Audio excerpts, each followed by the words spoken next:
love Sonic games when they're at their best, we do still sometimes like to point out the worst. If there's one thing I think all Sonic fans can agree on, though, it's that Sonic has way too many friends. Some of them are good, most of them suck. So hey, I'm nervous Nick for ScrewAttack's top 10 worst Sonic characters. Number 10. A forewarning here, you're about to see more than a couple of characters with annoying voices. That's the main reason we're starting off with Charmy B. Yeah, she's fine.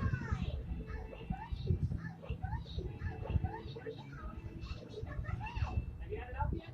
Too bad. This is how he is for every game he's in.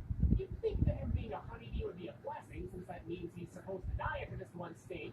But no, he can't even give us that. And I know he looks adorable and all, but at the end of the day, he's a 2'3", 22-pound bee. I pray to God above that I be taken off of this earth by literally anything else. Number 9. Even in a series like Sonic, there's nothing wrong with having an edgy character to stand out from the rest. When Shadow the Hedgehog was introduced, we were on board with his rocket shoes and his frowny face all the way up until he died at the end of the game. But then he undied so that Sega could push him for years to come. It wouldn't have been a real issue, except all Shadow's done since then is be a whiny, emo cartoon character. And why does Shadow have to be painted as Sonic's forever rival when he already had Knuckles?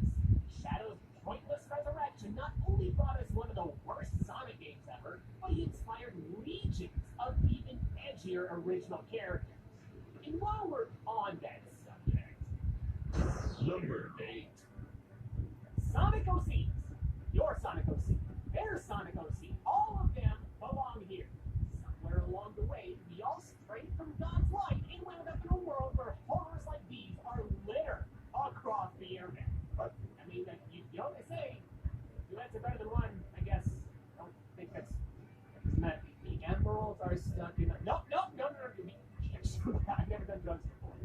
But these original characters are kind of making me want to... Sean. I searched for Sean the Hedgehog. How does everything bring up bones? This one wears pants.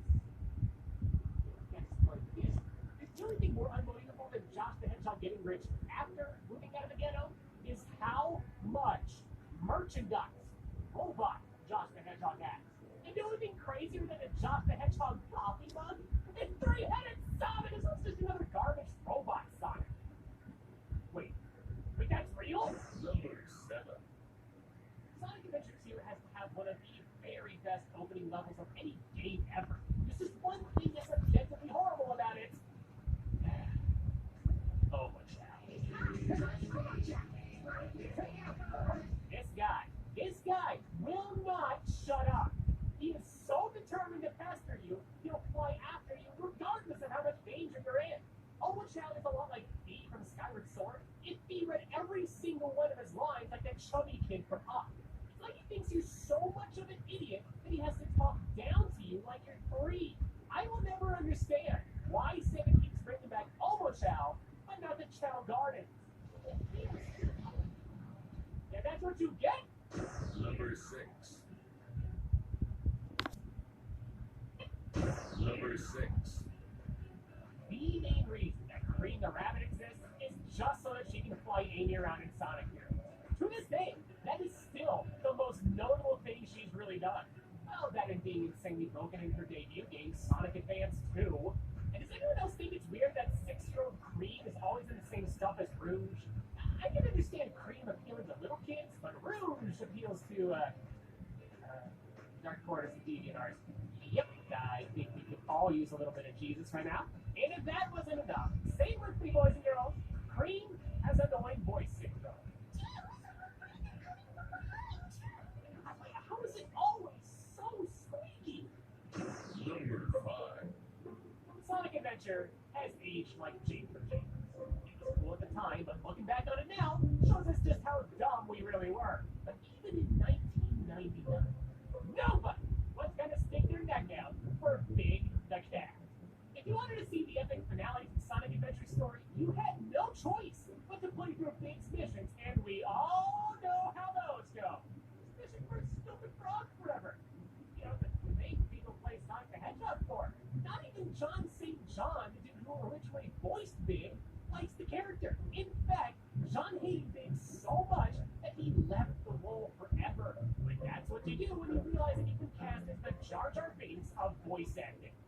that was the best ever. Speaking of which, take us to the next number, John St. John.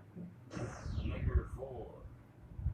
Not to beat a dead hedgehog here, but everybody knows what made Sonic 06 such a turd of a game. For now, we're just going to complain about one of the game's worst characters, Silver the Hedgehog. Short version, you know Trunks from Dragon Ball Z? Silver is crappy Trunks. Silver got some random tip-off in the future that Sonic was going to destroy the world, and instead of using his time travel powers to very easily verify this claim, he goes back in time to just try to kill Sonic anyway. Also, this is petty, but Silver's face looks like a palm tree leaf. Go ahead and try defending Silver in the comments if you want to, but if you want to change my mind, just realize that it's no use. Number 3. I'll bet that you might have been expecting this to be a list all about cartoon animals. No. Some of the worst Sonic characters ever are actually humans. Looking at you, Chris. Sonic X forced Christopher Thorndike into the story so hard that he actually replaced other characters. Like that time they adapted Sonic Adventure 2, and instead of Amy convincing Shadow to save the world, it's Chris. You know, discount Sora from Kingdom Hearts. Speaking of Amy, Chris obsesses over Sonic more than the girl whose defining trait is obsessing over Sonic. And if Chris isn't doing that, he's probably crying. That's all there is for this character. He sucks.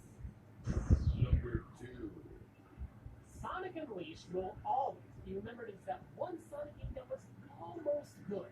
Besides the Werehog levels, the second most prominent character in the game deserves to be shredded. Chip is a blind gerbil with amnesia that needs to basically babysit him the entire game.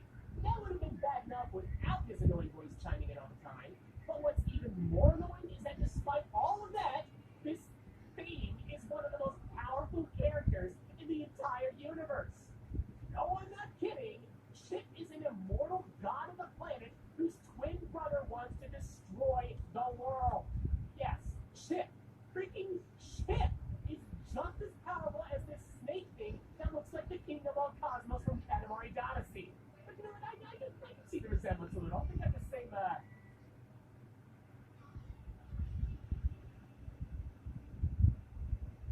Well, if I can say one good thing about Chip, it's that he eventually got sucked back into the earth and hasn't been seen since. But knowing Sega's habit of bringing back characters everybody hates, it's only a matter of time before we see Chip return once again. It's number 1. Hey, guess what? We're still not done with human characters. Let's go back to Sonic 06 one last time. If Princess Elise isn't in need of being rescued for the 1000th time, she's doing the cliche, oh, look at me, I'm a helpless anime dude, so look at my prayer hands, gosh, look at me, all I do is watch on the sideline. That's it, that's all she does. Oh yeah, I didn't forget about the part where she kissed the giant dead blue rat. Probably the single cringiest moment in gaming history, but that is all just surface level stuff. The really deep-rooted problems come up when you actually pay attention to her story for 5 seconds. Years ago, Elise's dad sealed an evil sun god inside of her, so that if she cries at any point, even once, her tears will unleash Armageddon. If that sounds like something that belongs in a Final Fantasy game to you, you're right. Which is all the more reason to put her at number 1. Elise has no place in a world about cartoon animals fighting a crazed man in his robot arm. She's only made cameo appearances since then, and I vote that we keep that. For our secret number 11, I'm still not over how terrible Big the Cat's levels were in Sonic Adventure. I mean, after all, half the reason for their sucking was because of Frog